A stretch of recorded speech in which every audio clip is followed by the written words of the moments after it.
Hello மக்களே, இன்றைக்கி நம்ம பிக் பாஸ் 8 ப்ரோமோ ரிலீஸ் ஆகிருக்கு. அந்த ப்ரோமோவில் பார்த்தீங்கன்னா நம்ம எதிர்பார்த்த மாதிரி நிறைய சம்பவங்கள் காத்துட்ருக்கு. அந்த ப்ரோமோ 2 எடுத்துக்கிட்டிங்கன்னாலும் சரி, ப்ரோமோ 1 எடுத்துக்கிட்டாலும் சரி, நம்ம எதிர்பார்த்த நபர்கள் உள்ளே வந்திருக்காங்க. ஃபஸ்ட்டு ப்ரோமோவில் தர்ஷிகா உள்ளே வந்திருக்காங்க. எல்லாத்தையும் பார்த்து ஹாப்பியாக ஹேக் பண்ணுறாங்க. அந்த நேரத்தில் விஷாலோட பார்வையும் மனசுக்குள்ளே ஓடுற வார்த்தையும் என்னென்னமோ இருக்கும், நமக்கே தெரியும்.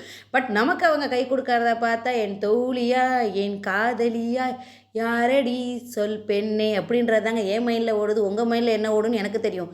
விஷால் மைண்ட்லேயும் அதே தான் ஓடும், என்னை வச்சு செய்ய போகிறா போல் அப்படின்னு. ஆனால் அதுக்கு எதிர்மறையாக அவங்க ரவி சார்ட்ட போய் சண்டை போடுறாங்க. பாசமாகவும் பேசுகிறாங்க, சண்டை போடுறாங்க. அப்பப்போ அண்ணியன் மாதிரி வாய்ஸை மாற்றி மாற்றி பேசிக்கிட்டு இருக்கிறாங்க.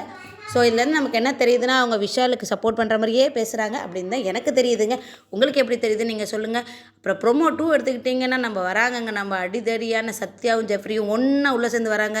நம்ம அர்ணவ் எப்படி விக்ரம் படத்தில் கமல் சார் வர மாதிரியே கண்ணை ஷூட் பண்ணிக்கிட்டே வந்தாரோ அதே மாதிரி இவங்க வார்த்தையாலேயே ஷூட் பண்ணுறதுக்கு ரெடியாக உள்ள என்ட்ரி கொடுத்துருக்காங்க.